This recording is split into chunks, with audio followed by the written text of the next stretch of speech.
Matt Weston, Labour MP for Leamington and Warwick, joined us on BBC Coventry and Warwickshire this afternoon.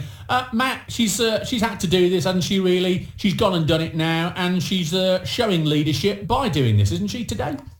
Well, firstly, hi, Phil. Happy New Year to you and too. all the listeners. I think she wanted to start the year afresh, but having looked through the changes that have been announced, they seem pretty inconsequential. They're very much minor roles, the ones that you've highlighted. It sort of reminds me of an England football team manager who desperately wants to get the right team to play in a friendly, but sadly, a few are suspended and others don't really want to play.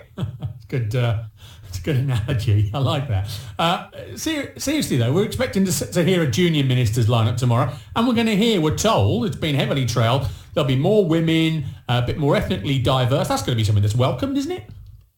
Well, I mean, you say that, but I was shocked by the appointment of Maria Caulfield to vice chair of the Conservative Party responsible for women, given her quite outrageous views on abortion. So I wouldn't support that view at all. It seems like a fairly desperate reshuffle and not actually as successful as she had hoped. My understanding is that Greg Clark was due for a move. He dug his heels in and has stayed as Bayes Secretary of State. So it's not going quite as well as the Prime Minister had hoped. In terms of the work that needs to be done now, dare I mention the B word, over the next year or so. I mean, she's kept the big beasts in place, and what that, that's a statement, isn't it, of, full steam ahead, same route, same direction of travel. As far as she's concerned, none of this changes the politics. Well, it doesn't, and that's the unfortunate thing, because I think she wanted to. I think she is not very powerful, and she hasn't really changed that position over recent months. And Brexit does dominate, and we're going to see over the next few weeks that Parliament will be paralysed once more by all the legislation that is required for Brexit. And the domestic issues such as health, the economy most critically, and education and so on are very much being sidelined. And that's got to be a real concern to the public.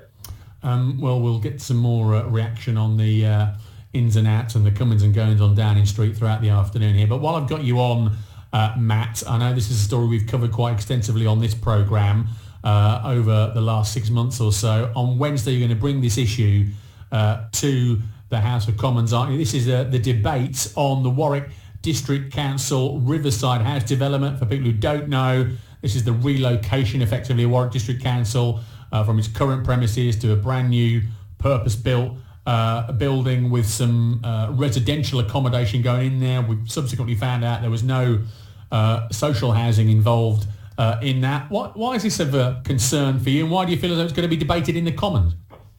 Well, I think it's very important. Two reasons, well, several reasons, really, but it's all about public scrutiny.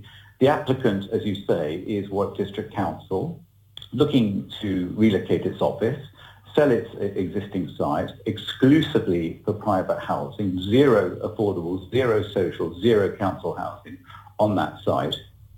And in doing so, at a time when we're in supposed austerity, I think the public are calling it for what it is. And it seems inappropriate and irresponsible to be building themselves a slightly, maybe some describe it as a vanity project, but building themselves a new office when the future of local authorities is very much uncertain. Certainly the cuts that we've seen at Warwickshire County Council, 50% since 2010, underline just how tough it is for authorities. So building a brand new shiny office seems totally wrong in the current climate. Well, if the brand new shiny office is half the size of what it was before, which we're told it is in terms of square footage, if at the same time you can also build some residential property, which all right, it's not social housing, it's not council housing, but if you can maximise that for a bunch of 600 grand apartments and houses, and some fools are fortunate enough to be able to pay up for that, and that money goes into council coffers and can be spent to help with some of the issues that I know you feel strongly about, Matt. Why shouldn't the council go that way. That's raising funds, it's minimising the space they use already, it's making the space they use more eco-friendly. These are all things that you would think you'd support? Well, I like your attempt at making the argument, Phil. The reality is that the private sector is not exactly splashing out on building itself brand new, shiny offices, given the state of the economy, and the public sector shouldn't be either, and the public can see that as well. The reality is that Warwickshire County Council and others have vacant space. There's the town hall in Leamington where there's a lot of vacant space. They could use that. They do not need to build themselves a brand new office. Now, you said it's very passionate. I'm very passionate about this particular issue.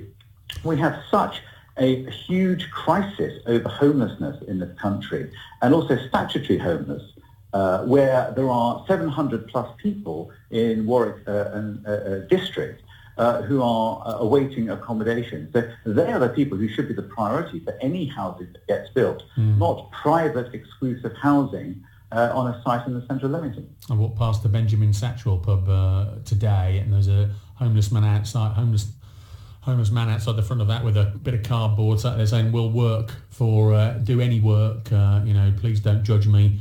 God alone can only do that." And he looked in a very sorry state. And I said to my son as we walked past it about 11 o'clock, I said, "How is that allowed to happen?" I really don't know. Matt, I know, like I say, you're going to be debating this on Wednesday, so maybe we can catch up on Wednesday again.